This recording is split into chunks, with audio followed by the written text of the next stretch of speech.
একদম চেনা জানা একটা রেসিপি, শুধু টেকনিকটা একটু আলাদা। বানিয়ে খেলেই পেটে হাত বুলাবেন আর বলবেন আজকে দুপুরে হেব্বি খেয়েছি। আজকে তৈরি করব বাটা মাছের ঝোল। এজন্য আমি বাটা মাছের গায়ে হলুদ দেওয়ার জন্য হলুদ গুঁড়ো আর লবণ দিয়ে এগুলোকে ভালো করে মাখিয়ে 5-6 মিনিট রেস্টে রেখে দেব।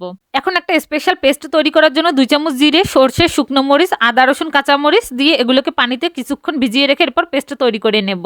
এখন কড়াইতে তেল গরম করে দিয়ে দিব আলু, হলুদ আর লবণ দিয়ে এগুলোকে 50% এর মতো ভেজে তুলে নেব। একই তেলের মধ্যে দিয়ে দিব মাছগুলোকে 2 সাইড ভেজে তুলে নেব।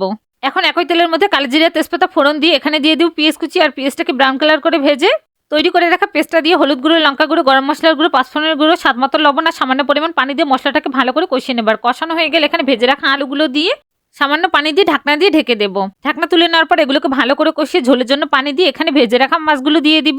ঝোলের মধ্যে বলক চলে আসলে উপর থেকে ধনিয়া পাতার কুচি সরিয়ে এগুলোকে নামিয়ে নেব।